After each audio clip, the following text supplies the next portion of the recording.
अस्सलाम वालेकुम वरहमतुल्लाहि वबरकातुहू। इत्तेहाद न्यूज़ में आप सभी का खैर मकदम है। आज के अहम खबरों पर एक नजर। सबसे पहले सुर्खियां। अथनी अंजुमन के चुनाव होंगे कल। 52 उम्मीदवार मैदान में। 2230 लोग अंजुमन अथनी के लिए करेंगे वोटिंग। पतंग उड़ाने को लेकर छत से गिरकर ज्वलनगर के अरमान दफेदार की मौत। महज 11 साल का था अरमान दफेदार।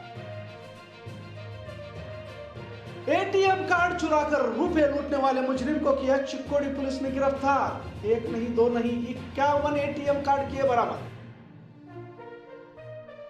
अंजुमन ईदगाह मैदान में जश्न मिलाद जारी। फूड फेस्टिवल में हो रही है भीड़। आज अंजुमन जश्न मिलाद के मौके पर तकरीरी मुकाबलों का एहतमाम।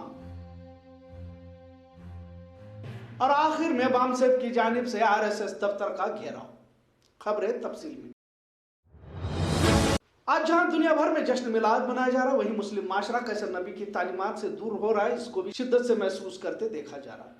मोमिन मोमिन का भाई है, इस हदीस को मुसलमान याद करना ही नहीं चाहता, बल्कि शायद अमल तो और भी दूर की बात रही। यह बात इसलिए करनी पड़ रही है क्योंकि इंतशार किस हद तक हमारे आज के दौर की उम्मत में देखने को मिल रहा है। वैसे भी जमात मसलक सियासी पार्टियों ने मिल्लत के इत्तेहाद को तार तार कर रख दिया है। लिहाजा अब जब अंजुमन अथनी के इलेक्शन होने जा रहे हैं, अजीब तस्वीर देखने को मिल रही है। वैसे कुछ लोगों ने यह भी कहा कि चुनाव के बाद फिर से इत्तेहाद बाकी रहेगा, लेकिन आज के दौर में क्या ये मुमकिन है? क्योंकि सबसे ज्यादा फटे हुए दिल अगर किसी जमात किसी कौम के हैं तो वो मुसलमानों में देखा जाता है। छोटी छोटी बात पर भी इंतकामी जज्बा हम अपने दिलों में पैवस कर लेते हैं। अब जब अंजुमन का चुनाव हो रहा है तो महज 2230 वोटों को हासिल करने के लिए 50 से भी ज्यादा उम्मीदवार मैदान में खड़े नजर आए।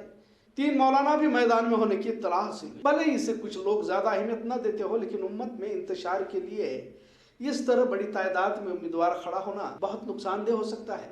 अंजुमन यकीनन मुसलमानों की फलाह बहबूदी के लिए कोशा रहने वाला मरकजी इदारा होता है, पर अब करीब देहातों में भी मसलक से ज्यादा सियासी पार्टियों का इख्तलाफ नजर आ रहा है। अथनी भी एक तालुका है और 2.5 लाख के करीब इस हल्के में वोटिंग है, जिसमें मुसलमान 35,000 के करीब है। इससे पहले यहाँ से शाहजहां डोंगरगांव एमएलए मुंतखब हो चुके थे, पर अब पहले जैसे हालात नहीं रहे और मजहबी तशद्दुद और फिरका परस्तों का तसल्लुत दिन ब दिन बढ़ता जा रहा है। ऐसे में मुसलमानों को चाहिए कि बड़ी संजीदगी के साथ आपसी इत्तेहाद को बरकरार रखें, क्योंकि फिरका परस्त चाहते हैं कि मुसलमान हमेशा टुकड़ों में बटे रहे और शायद दुश्मनों की साजिशों को मुकम्मल करने की कोई कसर हम छोड़ते भी नहीं है। अब जब इस तरह किसी भी तरह के चुनाव हो, चाहे नगर निगम, कारपोरेशन या फिर एमएलए एमपी, सबसे ज्यादा कोई बटा हुआ नजर आता है तो मुस्लिम समाज। क्या वाकई हमने दुनिया की जिंदगी पर राजी होने का फैसला कर ही लिया है? मैं सियासी मुफाद के लिए आखिरत का सौदा कहां तक सही है? और अगर आखिरत की बात न भी करे, क्योंकि अक्सर लोगों में अब दीनी बेजारी भी देखी जा रही है, अगर आखिरत की बात न भी करे तो दुनिया की जिंदगी में हमने कौन सा तीर मारा है? लिहाजा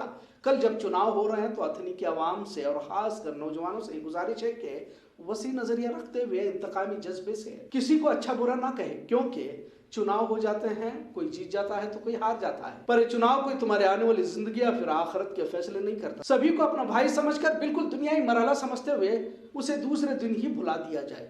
जो भी जीत दर्ज करता है तो ये ना समझे कि वो बड़ा बादशाह बन गया।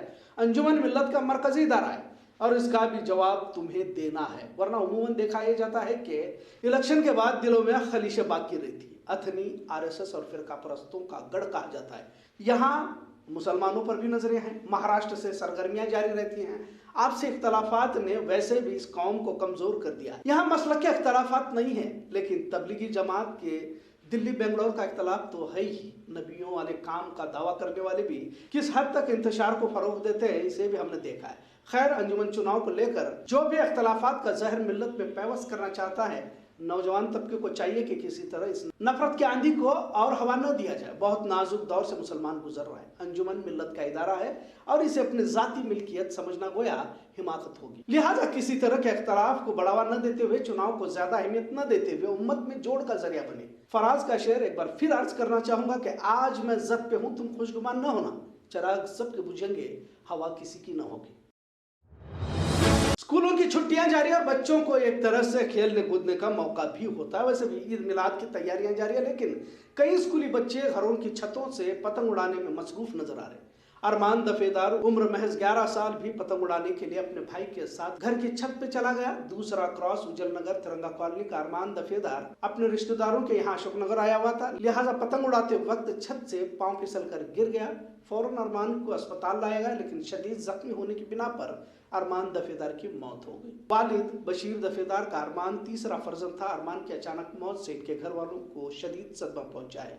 अल्लाह रब्बुल इज्जत से दुआ है कि अरमान को जन्नतुल फिरदौस में जगह अता करे और घर वालों को सब्र जमील अता करे। आजाद नगर, गांधीनगर, उज्जैननगर में घरों के छतों पर पतंग उड़ाने के मुकाबले रोजाना देखे जा रहे। मांझा से भी कई लोग जख्मी होने की इत्तला हासिल हुई है। वालिदैन को चाहिए कि बच्चों पर नजर रखें। अक्सर ये भी देखा जाता है कि पतंग कट कर गिरने लगती है तो कई लड़के इसके पीछे भी दौड़ने लगते हैं और इसी में अक्सर हादसे पेश आते हैं। जिंदगियां बहुत कीमती होती है और फिर कोई अरमान इस तरह हकनाक मौत के घाट न उतरे, इसका ख्याल घर वालों को रखना चाहिए। ऐसी चर्चा शहर में हो रही है। आजकल शॉर्टकट से रुपए कमाने की नई नई तरकीबों को इजाद किया जा रहा है। एटीएम के जरिए लोग जब अपनी रकम निकालते रहते हैं, चालाकी के साथ एटीएम को ही बदलकर फर्जी एटीएम हाथ में थमाने में माहिर ब्लफ मास्टर दिलीप सक्टे को चिक्कोड़ी पुलिस ने गिरफ्तार किया है और इससे एक तो नहीं कुल 50 से भी ज्यादा एटीएम कार्डों को बरामद किया है। ब्लफ मास्टर दिलीप सक्टे की खासियत यह है कि बहुत ही कम वक्त में जब लोग एटीएम से पैसा निकालते रहते हैं, असली एटीएम को निकालकर फर्जी एटीएम उनके हाथ में थमा देता है।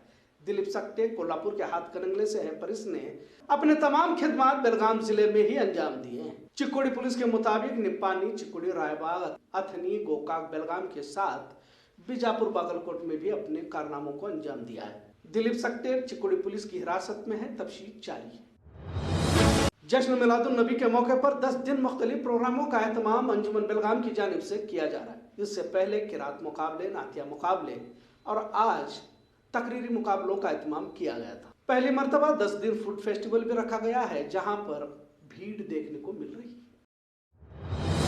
मुल्क में बढ़ती तशद्दुद की वारदातें, अक़लियती और दलित तबकात पर हो रहे जुल्म सितम और संविधान को बदलने की मनवादियों की कोशिश के चलते बामसेब तंजीम की जानिब से नागपुर के आरएसएस दफ्तर को ही घेराव करने की कोशिश आज की गई। आज बामसेब के सदर वामन मेश्राम को गिरफ्तार कर लिया गया। वाज़ेह है कि देश भर से हजारों कारकुनान नागपुर पहुंचकर आरएसएस के दफ्तर को घेराव करने का ऐलान वैसे भी पहले किया गया था, लेकिन इसी के मद्देनजर जब आरएसएस दफ्तर को घेराव करने की कोशिश की गई तो बामसेब के तकरीबन कारकुनान को गिरफ्तार कर लिया गया। खबरों का सिलसिला यूं ही चलता रहेगा। देखते रहे इत्तेहाद न्यूज़। शुक्रिया, अल्लाह हाफिज। अस्सलाम वालेकुम। आज सहारा फाउंडेशन एनजीओ और health and family welfare society की जानिब से फ्री आई टेस्टिंग का कैंप रखा गया है। इसमें ये कैंप विरबद नगर 7th क्रॉस उर्दू स्कूल में रखा गया है, जिसके अंदर अभी तक 350 से ज़्यादा रजिस्ट्रेशन हुआ है और 150 से ज़्यादा लोगों का आई टेस्टिंग हुआ है। इसमें हम लोग फ्री आई टेस्टिंग, उसके साथ में फ्री चश्मा दे रहे हैं और कैटरेक्ट का स्क्रीनिंग, जिसको मोतियाबिंद कहते हैं, उसका फ्री टेस्टिंग कर रहे हैं। साथ साथ में उसका फ्री ऑपरेशन होगा। ये ऑपरेशन और ट्रांसपोर्टेशन जो हॉस्पिटल को आना जाना है वो हमारे साइड में होगा। इसके साथ में हम लोग फ्री मेडिसिन भी दे रहे हैं और ये हमारा तीसरा कैंप है। अभी तक हम लोगों ने 450 से ज़्यादा कैटरेक्ट के ऑपरेशन हम लोग कर चुके हैं और 1500 से ज़्यादा हम लोग अभी तक चश्मे दे चुके हैं। इंशाल्लाह अगले साल और भी बेलगाम के मुख्तलिफ एरियाज़ में हम लोग कैंप करने की कोशिश करेंगे। और इसके साथ साथ सहारा फाउंडेशन हम लोग एक नई योजना लेकर आए हैं जिसका नाम है आयुष्मान भारत। गवर्नमेंट का अभी ये 3rd फेज़ चल रहा है, जिसको 3.0 कहते हैं। इसके अंदर जो पहले का आयुष्मान कार्ड था उससे ज़्यादा इसको अपग्रेड किया गया है। इसमें और ज़्यादा हॉस्पिटल्स को इम्पैनल किया गया है। तो ये जो आयुष्मान भारत कार्ड है ये बहुत सारे लोगों के पास नहीं है। जैसा बेलगाम की जो पॉपुलेशन को अगर हम कैलकुलेशन करेंगे तो मैक्सिमम लोगों के पास ये नहीं है। तो हम लोग इसका एक शेड्यूल बना रहे हैं बेलगाम के तमाम एरियाज़ में।